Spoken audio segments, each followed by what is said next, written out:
Bonjour. Certaines drogues peuvent perturber la perception visuelle et ainsi provoquer des hallucinations. À quel niveau ces substances extérieures peuvent-elles intervenir dans le processus de la perception visuelle?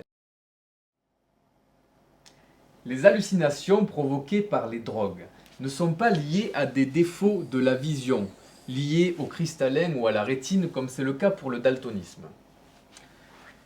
Il ne s'agit pas non plus de défauts d'interprétation du cerveau comme c'est le cas pour les illusions d'optique, puisque ces illusions sont basées sur des objets qui sont bien réels et présents dans la réalité. C'est que ces drogues doivent donc agir au cours de la communication entre la rétine et l'aire visuelle primaire.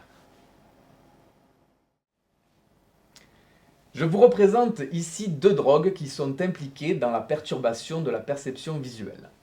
Vous avez en haut des timbres de LSD, qui est une molécule synthétique, et ici un champignon du genre psilocybé. C'est un champignon hallucinogène. Ces deux drogues reposent sur le même principe. Nous allons nous intéresser aux champignons hallucinogènes. Le principe actif qui agit dans le champignon hallucinogène s'appelle la psilocine. Voilà la représentation moléculaire. Dans le cerveau, il faut noter qu'il y a une molécule présente naturellement.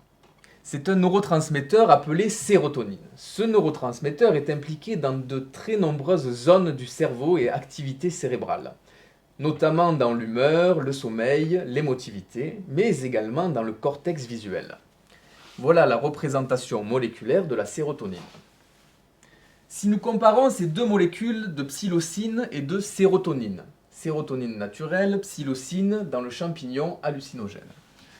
Pour simplifier les deux molécules, je les représente ainsi et nous voyons qu'il y a une zone dans les deux molécules qui est commune. Le reste de la molécule est quant à lui différencié. Je vous rappelle que le message nerveux transmis par la rétine se transmet par des neurones.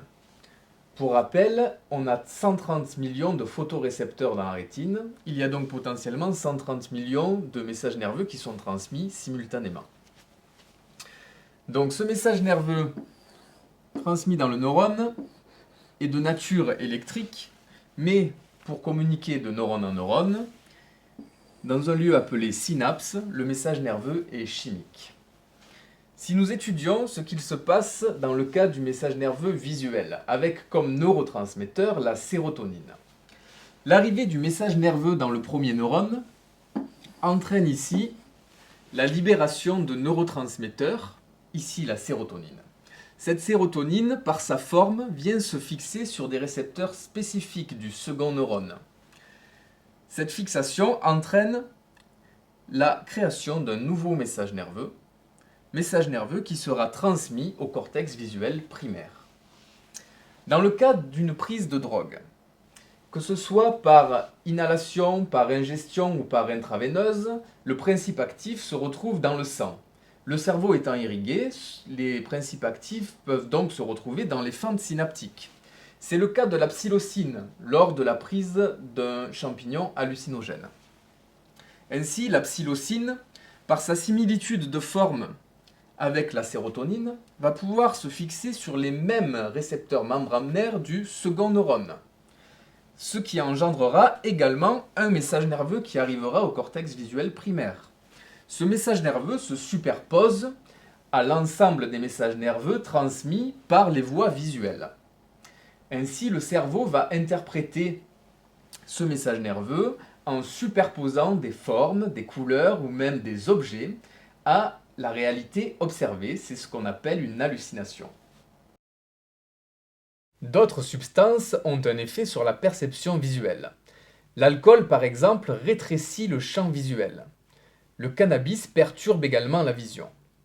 Il faut savoir que la prise répétée de drogue peut entraîner des effets à long terme et irréversibles, comme la dégénérescence de neurones ou l'apparition de psychoses telles que la paranoïa.